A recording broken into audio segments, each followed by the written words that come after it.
மாடு கட்டி போரடித்தால் மாளாது என யானை கட்டி போரடித்த சோறுடைத்த சோழவள நாடு என்று முன்னோர்கள் புகழ்ந்து பாடிய காவிரி டெல்டா மாவட்டங்களின் கடைமடை பகுதியான நாகை மாவட்டத்தில் முப்போகமும் நெல் சாகுபடியில் விவசாயிகள் ஈடுபட்டு வருகின்றனர்.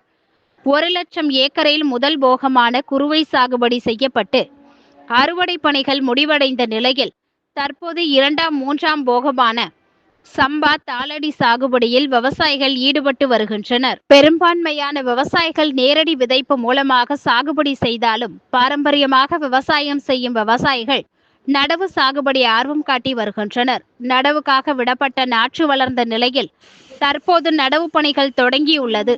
ஆலியூர், திருக்கண்ணங்குடி, சிக்கல், தேவூர், காக்கலனி, பட்டமங்கலம், வெண்மணி, மணலூர், செருநல்லூர் உள்ளிட்ட சுற்றுவட்டார பகுதிகளில் சம்பா தாளடி நடவு பணிகள் தீவிரமாக நடைபெற்று வருகிறது.